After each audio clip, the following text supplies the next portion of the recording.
Continuamos con nuestras lecciones. Ahora estamos en fundamento. Esta es la sangre, la entrega número 2, la sangre 2. Vamos a empezar. La vez pasada nos quedamos en la sangre para ser guardado. Eso fue lo último que vimos. Y vimos que la sangre será por señal, Éxodo 12:13. En las casas donde vosotros estéis, y veré la sangre y pasaré de vosotros, y no habrá en vosotros plaga de mortandad cuando hiriere la tierra de Egipto.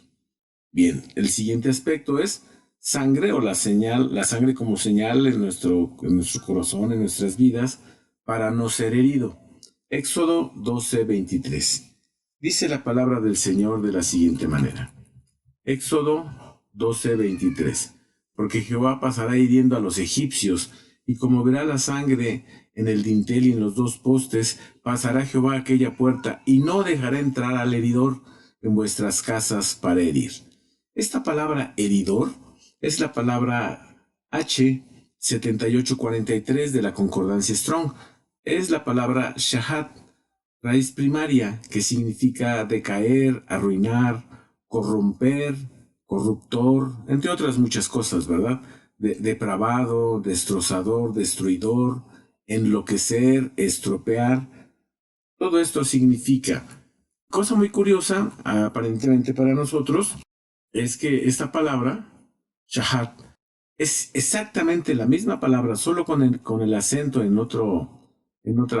la primera A, la otra la tiene en la segunda A, pero es la H7845, shahat, que significa pozo, abismo, destrucción, corrupción, foso, hoyo, mazmorra, sepulcro, sepultura.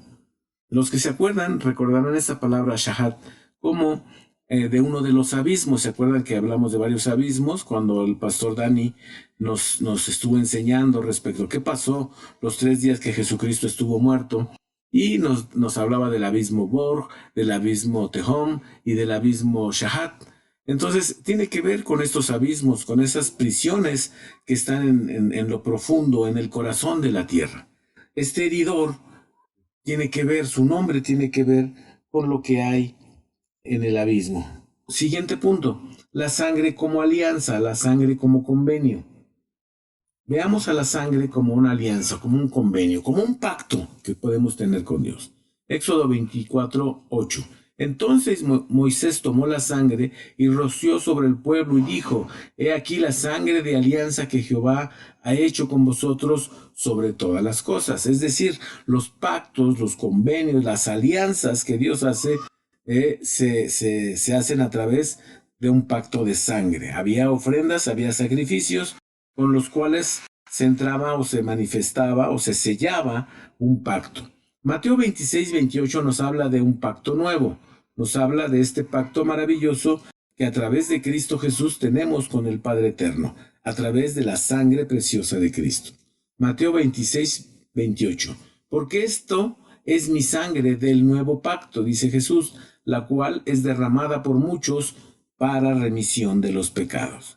Entonces, para que nuestro pecado sea redimido, para que nuestro pecado sea perdonado, se requiere de un pacto de sangre. ¿Con qué sangre? La sangre limpia, la sangre pura, la sangre perfecta de Jesucristo nuestro Salvador. Así que la sangre es como alianza. Por eso es que nosotros debemos llevar la sangre de Cristo. Por eso es que usamos la sangre de Cristo de manera permanente. Cada que tenemos un problema, cada que venimos y confesamos un pecado, limpiamos con la sangre, clamamos la sangre de Cristo sobre nosotros. Con la misma sangre de Cristo sellamos nuestros oídos para santificarlos, sellamos nuestros ojos, los ungimos con la sangre de Cristo para que sean santificados. Santificamos nuestra lengua, santificamos nuestras manos, santificamos nuestro ser a través de esta sangre del nuevo pacto que es en Cristo Jesús. Así que esta sangre es para santificar. Dice Éxodo 29:21. Y tomarás la sangre que hay sobre el altar y del aceite de la unción, y esparcirás sobre Aarón y sobre sus vestiduras y sobre sus hijos y sobre las vestimentas de estos, y él será santificado, y sus vestiduras y sus hijos y las vestimentas de sus hijos con él. Entonces la sangre debe ser rociada junto con el aceite, debe de ser salpicada nuestros vestidos, debe ser salpicado nuestro ser con esta sangre preciosa. Por eso es que usamos la sangre, por eso es que la sangre nos ayuda para vencer, para estar santificados, para poder apartarnos, para poder dejar cosas que hasta hoy no habíamos podido dejar. Mucha gente no puede dejar el alcohol, mucha gente no puede dejar el sexo, mucha gente no puede dejar la violencia. Hablando de sexo, estoy hablando de ilícito, sexo ilícito, es decir, fuera del matrimonio. Hay mucha gente que no puede dejar muchas cosas, pero por supuesto, porque no ha usado la sangre, no sabe usar la sangre, no sabe que la sangre te aparta, la sangre te santifica, te permite poder apartarte, alejarte del mal, porque te consagra, te santifica para Dios. Bien, siguiente aspecto, para expiación y reconciliación, es decir, la sangre expía nuestro pecado y nos reconcilia. Veamos qué dice Éxodo 30:10.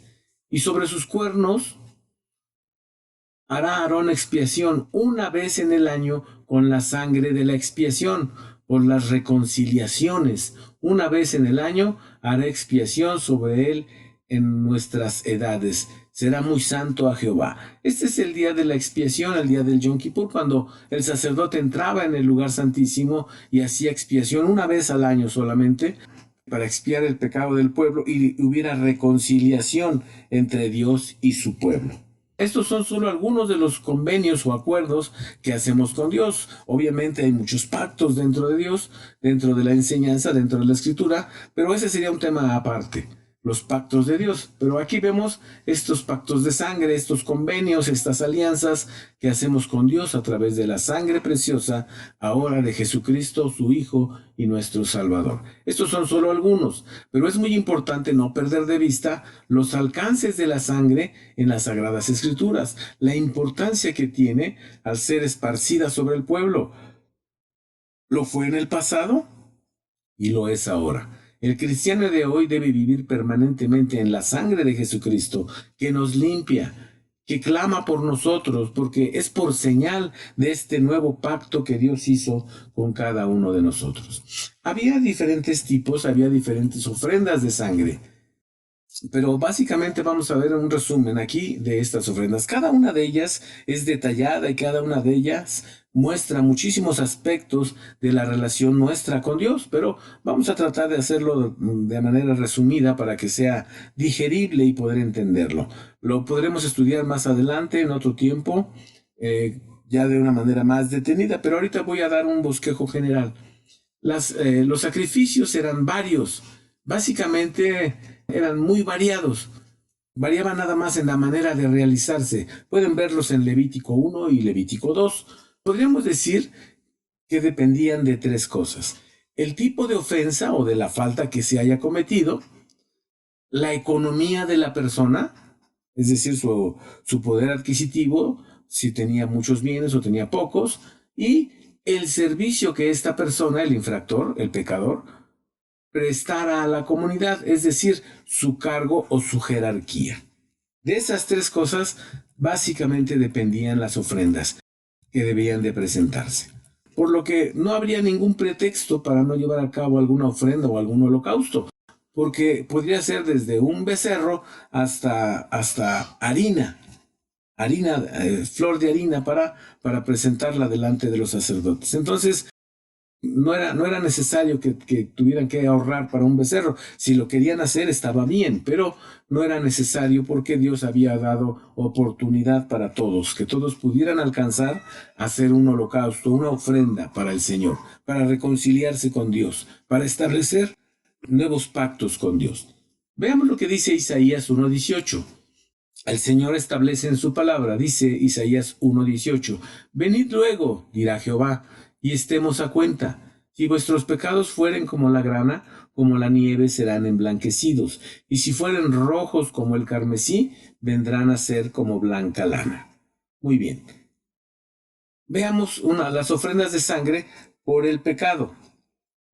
Hay varias ofrendas por hierro. En este caso, por ejemplo, dice, cuando el pecado, es por hierro o por ignorancia, es decir, sin intención, podrá la persona ofrecer sacrificio para ser perdonado por Jehová. Sin embargo, podemos ver que aun cuando se hace cierta diferenciación entre el tipo de pecado, las ofrendas son prácticamente iguales. Variaba un poco la forma en cuanto a cómo se realizaban. Veamos Levítico 4:2. Dice, habla a los hijos de Israel, dice el Señor, diciendo, cuando alguna persona pecare por yerro en alguno de los mandamientos de Jehová, sobre cosas que no se han de hacer, y obrare contra alguno de ellos. Esta palabra hierro es la palabra hebrea 7684 de la Concordancia Strong. Es shegagá, que significa transgresión inadvertida, accidente, error, ignorancia, sin intención, yerro. Es una raíz primaria que viene de una palabra que significa descarriarse. Entonces, ¿cómo debía de realizarse esta ofrenda? Si era un sacerdote el que cometía la ofensa, dice así, si es sacerdote traerá un becerro sin tacha, es decir, sin defecto, lo pueden ver en Levítico 4:3, y lo ofrecerá a Jehová por su pecado y será perdonado. Esta es la forma más compleja para tratarse, porque se trata de quién se trata, de un siervo, de un sacerdote, es un siervo del altar, es un ministro. Para nosotros sería todos aquellos que sirven en el trabajo de Dios. Cualquiera de los servidores, cualquiera de los que ministran, son sacerdotes delante de Dios. Y dice que, vean lo que dice en Levítico 4:4, dice que lo deberá traer a la puerta. Dice, deberá traer el becerro a la puerta del tabernáculo. Es decir, la persona lleva su ofrenda a las puertas del tabernáculo. Es la persona, es él mismo quien debe llevarlo. Otra es personal. No lo llevan otras personas. Él lo tiene que llevar. Levítico 4:4. Él deberá poner su mano sobre el becerro, identificándose como el pecador. Es decir, la persona que había transgredido, en este caso el sacerdote, debía poner su mano sobre el animalito, identificándose él como el pecador, reconociendo su falta. Esto es muy importante. La persona debía reconocer, es cierto, pecó por ignorancia, pero una vez que ya sabe lo que hizo, debe venir delante de Dios y ofrecer un sacrificio. Entonces debía reconocer su falta. Cuando él pone su mano, está diciendo, reconozco mi falta y simbólicamente transfiero mi pecado a la víctima, a la ofrenda, al animalito del holocausto. Otra cosa que se hace notar aquí en Levítico 4:4 es que él mismo lo tenía que matar. Él tenía que degollar al animalito, tipificando la muerte de su propio pecado. Es decir, ya está muerto a ese pecado para no volver a cometerlo. Entonces, el sacerdote que pecaba por hierro, por ignorancia, debía llevar su animalito hasta las puertas del tabernáculo. Él debía presentarlo delante del sacerdote, colocar sus manos sobre el animalito, reconociendo su falta, y luego degollarlo, es decir, quitarle la vida, simbolizando que el pecado estaba muerto para esa persona. Esto me recuerda a una historia que escuché alguna vez de la doctora Graciela Esparza respecto de algo que está muerto en nosotros. Algunos de los que me han escuchado uso mucho esta aplicación, pero es importante que la recordemos aquí. Cuando estamos muertos a un pecado, o un pecado murió en nosotros, ya no se puede manifestar más porque está muerto. Y les contaba la historia de la coneja, que siempre quiso ser atrapada por la loba y por la zorra. Y cuenta la fábula que un día la loba y la zorra, platicando, dijeron, bueno, tenemos que hacer algo porque esta coneja siempre se nos escapa. Y entonces la zorra, que es muy astuta, decía, vamos a hacer una cosa. ¿Qué te parece si finjo mi muerte y tú vas por el bosque anunciando que yo ya morí? Y la coneja, como es muy curiosa, va a venir a ver qué es lo que pasó. Va a querer cerciorarse que realmente morí. Y entonces se fue la loba por el bosque aullando, ¡au!, diciendo, mi amiga la zorra murió, ay, de mi amiga murió. Y entonces lo oyó la coneja. Y efectivamente la coneja era curiosa. Y entonces la coneja fue a ver qué es lo que pasaba. Y cuando llegó a la casa de la zorra, cuenta la historia que ella se acostó en su camita y dejó la ventana abierta y había acordado perfectamente con la loba que cuando la coneja se metiera para comprobar que la zorra estaba muerta, ella cerraría la ventana y cerraría la puerta para atraparla y entonces entre las dos se la comerían. Entonces llegó la coneja y se asomó por la ventana. Y la loba no se movía porque dijo, tiene que entrar para que yo pueda atraparla. Y entonces estaba ahí muerta la zorra aparentemente y la coneja la miraba desde la ventana. Y dijo la coneja, efectivamente, se murió la zorra. Pero la coneja también era astuta, la coneja también era muy inteligente. Y entonces dijo algo para probar si la zorra estaba realmente muerta. Y dijo, pero yo no he visto a esta zorra estirar la pata. Y todo mundo sabe que las zorras cuando mueren estiran 2 veces la pata. Y yo a esta zorra no la he visto estirar la pata. Entonces la zorra, ¿qué hago? ¿Qué hago? Pensaba. Dijo, no, pues tengo que estirar la pata para que ella sepa que estoy muerta. Y entonces estira la pata, y cuando estira la pata 2 veces la zorra, la coneja sale corriendo. La moraleja de esta fábula es, lo que está muerto no mueve la patita. Lo muerto ya no se mueve, ya no tiene vida. Y si algún pecado en ti o algún pecado en mí todavía se mueve, todavía se le mueve la patita, todavía tienes inclinación, todavía tienes gusto, todavía se mueve algo dentro de ti cuando te acercas a ese pecado o cuando se ve la posibilidad de cometerlo, es que ese pecado todavía no está muerto. Si todavía mueve la patita, no está muerto. Por eso, el sacerdote tenía que matar él mismo con sus propias manos, degollar a la víctima para cerciorarse, para estar seguro de que estaba muerto. Luego, ¿qué hacía? En el Levítico 4:6 dice que rociaba la sangre. Dice, tomará la sangre y la rociará con su dedo 7 veces en dirección de la puerta donde está el velo que divide el atrio del lugar santo. Es decir, debía rociar la sangre. Luego, dice más adelante, tomará la sangre con su dedo y la pondrá sobre los cuernos del altar del perfume ya dentro del lugar santo, y el resto de la sangre la derramará al pie del altar de sacrificio. Entonces, tomaba la sangre y la derramaba, ungía los cuernos del altar de oración y derramaba el resto de la sangre al pie del altar de sacrificio. ¿Qué hacía con el sebo? Dice Levítico 4 del 8 al 10. El sebo. Tomará el sebo y lo hará arder sobre el altar de sacrificio. Recuerden que el fuego debía mantenerse en el altar de sacrificio. El fuego descendió de Dios, prendió la primera ofrenda y los sacerdotes debían de mantener el fuego, ese mismo fuego, encendido de manera permanente. Lo hacían todo el tiempo. Entonces, debía tomar el sebo y lo hacía arder sobre el altar de sacrificio. Esto es de olor grato al Señor. El sebo habla de la grosura. Habla de varias cosas que ahorita sería largo de explicar, pero tiene que ver con algo que le agrada a Dios. Nuestro cerebro básicamente está hecho de grasa. Cuando nosotros rendimos nuestra mente, nuestros pensamientos a Dios, Dios se agrada porque es ese sebo que estamos rindiendo al Señor. Pero es otro tema, lo veremos después. Lo restante del becerro, es decir, el cuero, la cabeza, la carne, los intestinos e incluso el estiércol, lo quemará a leña fuera del tabernáculo, en un lugar limpio donde se depositan las cenizas. Esto tenía que hacer un sacerdote que había transgredido la ley por yerro, por equivocación, por omisión, por desconocimiento. Ahora, ¿qué hacía el pueblo? Cuando se habla de todo el pueblo, se habla de toda la congregación. Dice, cuando toda la congregación hubiere pecado por ignorancia o yerro, se ofrecerá un becerro sin tacha por el pecado del pueblo, luego que hayan comprendido su falta. Es decir, había que estar conscientes que habían cometido una falta.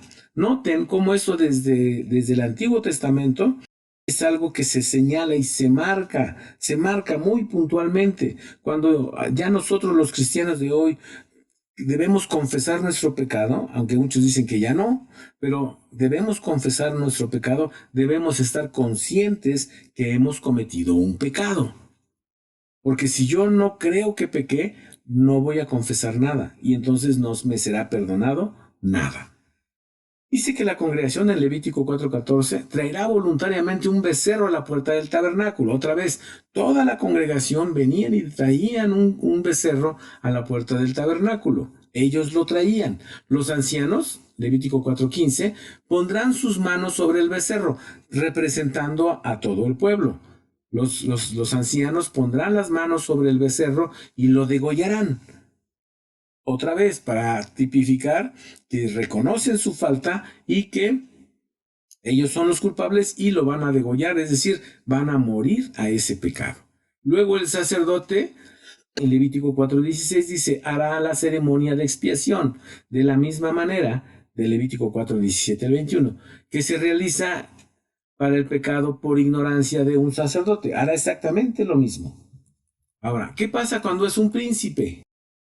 El príncipe, cuando la falta es cometida por ignorancia por un príncipe o un principal, un rey, un jefe, un juez o exaltado, es decir, alguien de alto rango en el gobierno, luego que haya conocido su falta, hará la ceremonia de expiación de la misma manera, igual como vimos ya anteriormente en Levítico 4 del 22 al 26, que se realiza para el pecado por ignorancia de un sacerdote. Ofrecerá un macho cabrío sin defecto, pero sin poner la sangre sobre los cuernos del altar del perfume. Aquí hay una variante, porque él es solo príncipe, no es sacerdote. Dice que entonces el príncipe en Levítico 4:24 pondrá sus manos sobre el becerro y lo degollará. El mismo príncipe deberá degollar el becerro, otra vez representando que él reconoce su falta y muere a esa falta. ¿Qué hace una persona común? Cuando la falta es cometida por ignorancia por una persona común, luego que haya conocido su falta, otra vez reconociendo su falta, hará la ceremonia de expiación de la misma manera que dice en Levítico 27:35, es decir, que se realiza por el pecado por ignorancia de una persona común. Ofrecerá una hembra de cabra o de cordero sin defecto, pero sin entrar en el lugar santo, ni poner la sangre sobre los cuernos del altar del perfume. Ahí hay otra variante. La persona común del pueblo pondrá sus manos sobre la cabeza del animal de la expiación y lo degollará. Otra vez, reconoce su falta, pone sus manos sobre el becerro y lo va a degollar él mismo, personalmente, para tipificar que está muriendo a ese pecado. La ofrenda de sangre de animales por el pecado era solo una representación, era una figura solamente del sacrificio y derramamiento de la sangre de Jesucristo en la cruz del Calvario, que un día, según la promesa de Dios, haría perfectos todos los sacrificios. Hebreos 10:14. No solo para cubrir, sino para borrar el pecado del hombre.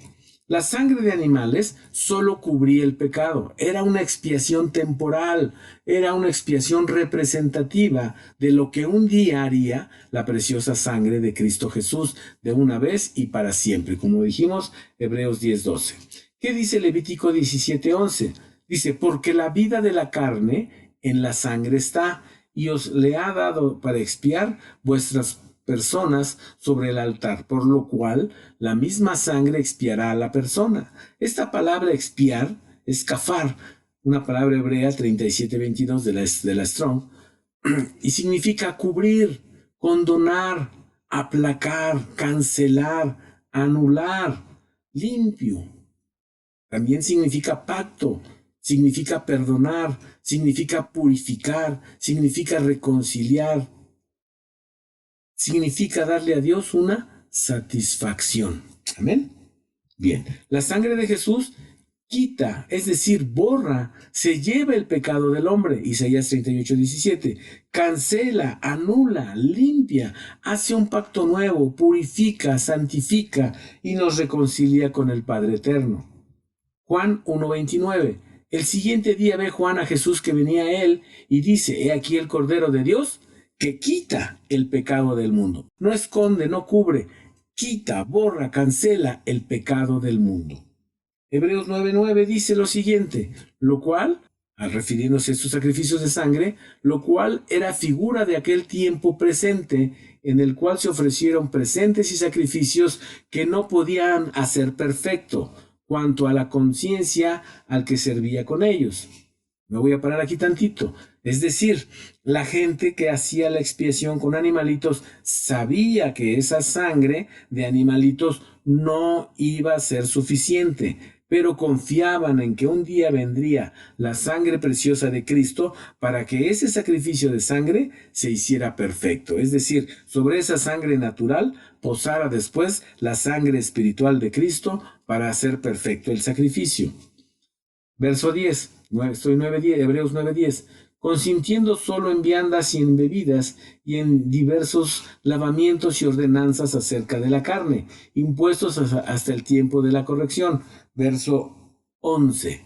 Mas estando ya presente Cristo, pontífice de los bienes que habían de venir, por el más amplio y más perfecto tabernáculo, no hecho de manos, es a saber, no de esta creación, y no por sangre de machos cabríos, ni de becerros, mas por su propia sangre, entró una sola vez en el santuario, habiendo obtenido eterna redención.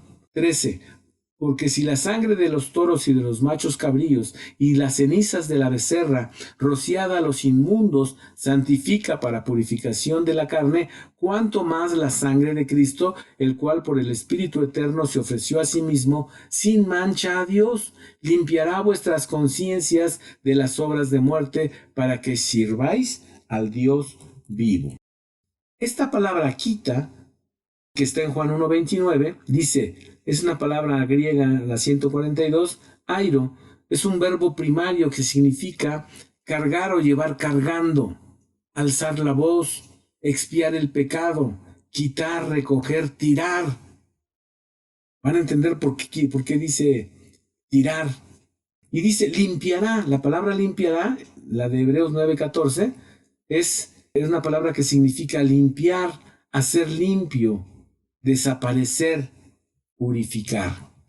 Si no alcanza para una cordera o una cabra, dice la Escritura, traerá tórtolas y palominos, Levítico 5:17. Si aún no le alcanzare, traerá el sacerdote harina, Levítico 5:11.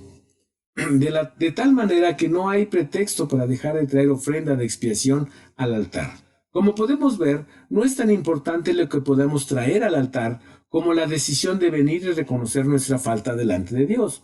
No tenemos que comprar o hacer sacrificios, pues para nosotros ya hay ofrenda para nuestro pecado. Es decir, ya está la sangre de Jesús que ya fue derramada. Solo debemos venir y reconocer, es decir, confesar delante de Dios nuestra falta, como dice primera de Juan 1:9, confesar nuestra falta y seremos perdonados, apelando al perdón de Dios, la ofrenda de sangre de nuestro Salvador.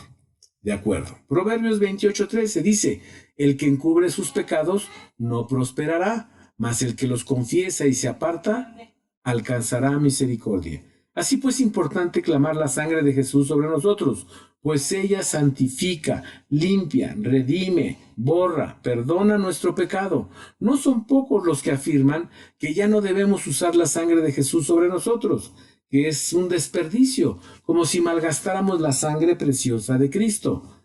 Fue derramada para usarla y ser limpios. Esta sangre fue derramada para eso, para ser usada. Sin embargo, ahora sabemos que sin derramamiento de sangre no se hace remisión de pecados. ¿Cómo pues limpiaremos nuestro pecado, el de hoy? ¿Cómo limpiaremos nuestro pecado si no clamamos la sangre, como dice Hebreos 9:22? Dice, Él rociará a mucha gente, naciones enteras, dice su palabra en Isaías 52:15. Cada pecado que los hombres del pasado, del presente y del futuro confesamos, necesita ser rociado, lavado por la sangre de Jesucristo, nuestro Salvador, para entonces alcanzar el perdón. Esta palabra rociará de Isaías 52:15 es una palabra hebrea, la 51:37 de la concordancia, nasá, raíz primaria que significa chorrear, esparcir, rociar, salpicar. Así que debemos ser rociados, debemos ser salpicados, la sangre debe ser esparcida sobre nosotros para la expiación. Efesios 1:7 dice, en el cual tenemos redención por su sangre, la remisión de pecados por las riquezas de su gracia. ¿Qué pasa cuando nosotros confesamos nuestro pecado y rociamos la sangre de Cristo o clamamos la sangre de Cristo sobre nuestro pecado? Nuestros pecados van a las espaldas de Jesucristo. Miren, de un estudio que saqué que leí de la hermana Hicks, dice lo siguiente: Las espaldas de Cristo son el mar del olvido, donde es lavado nuestro pecado para no recordarlo, para no volver a recordarlo. Las ofrendas de sangre de animales solo cubrían los pecados. La sangre de Jesucristo los borra, los lleva al mar del olvido y nunca más Él se acordará de ellos. Hebreos 8:12. 2 machos cabríos eran ofrecidos como ofrenda por el pecado. Uno se presentaba delante de Jehová, es decir, delante de su rostro. El otro, Azazel, representa las espaldas de Jesucristo, es decir, las espaldas de Dios, el cual es llevado lejos al desierto. Y vean lo que dice el Levítico 16:8. Dice, echará suertes Aarón sobre los 2 machos cabríos, y la una suerte por Jehová, y la otra suerte por Azazel. Verso 21 del Levítico 16. Y pondrá Aarón ambas manos suyas sobre la cabeza del macho cabrío vivo, y confesará sobre él todas las iniquidades de los hijos de Israel, y todas sus rebeliones, y todos sus pecados, poniéndolos así sobre la cabeza del macho cabrío, y lo enviará al desierto por mano de un hombre destinado para esto. Este es Azazel. Azazel es una palabra hebrea, la 5799, que es Azazel, que significa chivo de partida, chivo expiatorio, cabra, hembra. Significa, la palabra azal, viene una raíz primaria que significa alejarse de aquí, desaparecer, acabar, apartar, perecer. Y el hombre designado, dice ahí, por un hombre designado para esto. Esa palabra hombre es la hebrea 37:6, que es Ish, es una contracción de este hombre, es una raíz que no se usa, que significa ser existente, hombre como individuo o persona, masculino, que frecuentemente se usa como adjunto para un término más definido. Esta palabra Ish significa digno, significa hombre, significa humano, significa Ishi, significa paladín, viene de Enosh, que es mortal. Entonces habla del Hijo del Hombre, el hombre, el que es digno porque nunca pecó, el hombre que es nuestro paladín, que es un mortal que vivió una vida perfecta delante de Dios. El hombre designado, el hombre destinado para hacer este trabajo, para llevar nuestro pecado, es Jesús, el Hijo del Hombre. Es el único digno quien llevó nuestro pecado al destierro, al olvido. El profeta Isaías escribe por inspiración del Espíritu Santo sobre Jesús, nuestro Mesías y Salvador. En Isaías 38:17. Vean lo que dice. He aquí amargura grande me sobrevino en la paz, mas a ti plugó librar mi alma del hoyo de corrupción, porque echaste tras tus espaldas todos mis pecados. Está hablando Isaías y dice, he aquí amargura grande me sobrevino en la paz, mas a ti plugó librar mi alma del hoyo de corrupción, porque echaste tras tus espaldas todos mis pecados. Nuestros pecados fueron a las espaldas de Jesucristo, nuestro Salvador. El designado Jesucristo, el hombre de fuego, porque eso significa Ish, llevó nuestro pecado. Él fue en lugar nuestro al hoyo de corrupción. Llevó ahí nuestro pecado, llevó ahí nuestra culpa a los abismos, que son un tipo del mar. La palabra hoyo, del que habla aquí el hoyo de corrupción, dice, es la palabra hebrea 78:45, shahat, que viene a su vez del hebreo 77:43, que significa pozo, abismo, foso, hoyo, mazmorra, sepulcro, sepultura, y significa hundir.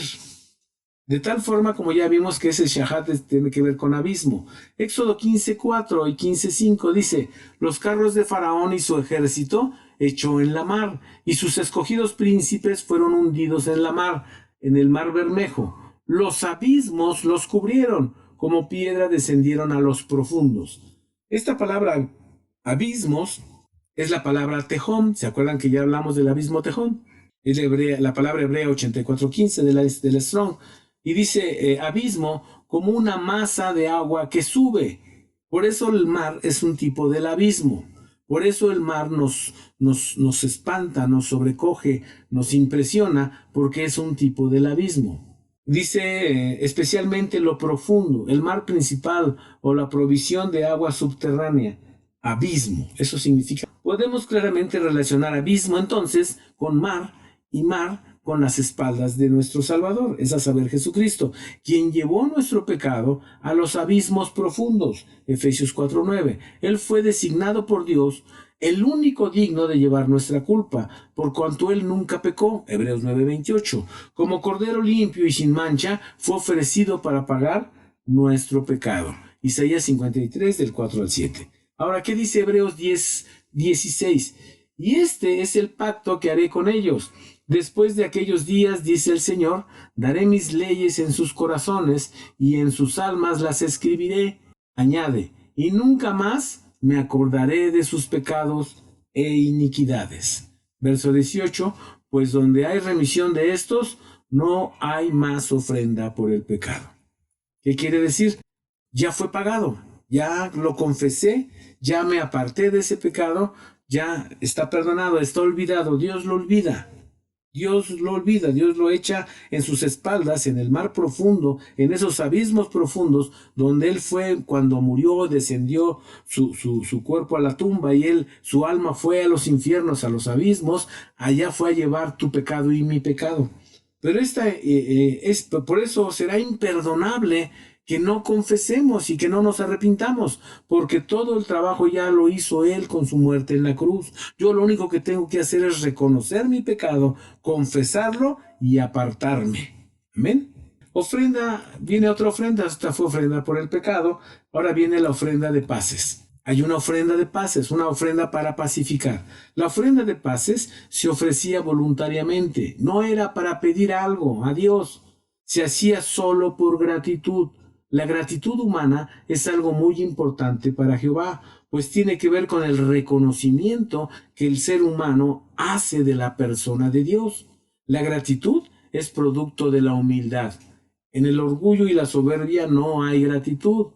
El que es agradecido sabe que no merece lo que está recibiendo, porque la humildad le hace ver que no lo merece. En la soberbia, en el orgullo, uno dice, yo merezco eso. Es más, yo merezco más. Eso dice el orgullo, eso dice la soberbia. La humildad dice, yo no merezco. Por eso la gratitud es producto de la humildad. Por lo tanto, no hay humildad cuando una persona no reconoce que es pecador, cuando una persona no quiere hacer paz con Dios, porque dice, yo tengo razón, yo estoy bien. Cuando nos enojamos y nos vamos de la iglesia, nos enojamos con Dios porque puso al ministro X, puso al ministro Y, porque hizo esto, porque hizo al otro, porque no me concede lo que quiero, y nos enojamos con Dios porque sentimos que merecemos más, pero eso es ingratitud. Sabiendo quién es Él y quiénes somos nosotros. Básicamente eso es la humildad. A Dios le agrada ese olor de suavidad, de la humildad, Levítico 3:5, que llega a su nariz, con ella juzga si algo está bueno o está mal. Nosotros con la nariz juzgamos si algo está echado a perder. Lo olemos, no, esto ya huele rancio, esto huele agrio, esto huele podrido, esto huele en descomposición. De la misma manera, Dios con su nariz juzga. De un poro de su nariz sale granizo y del otro sale fuego. Véanlo en Éxodo 9:24, Apocalipsis 8:7.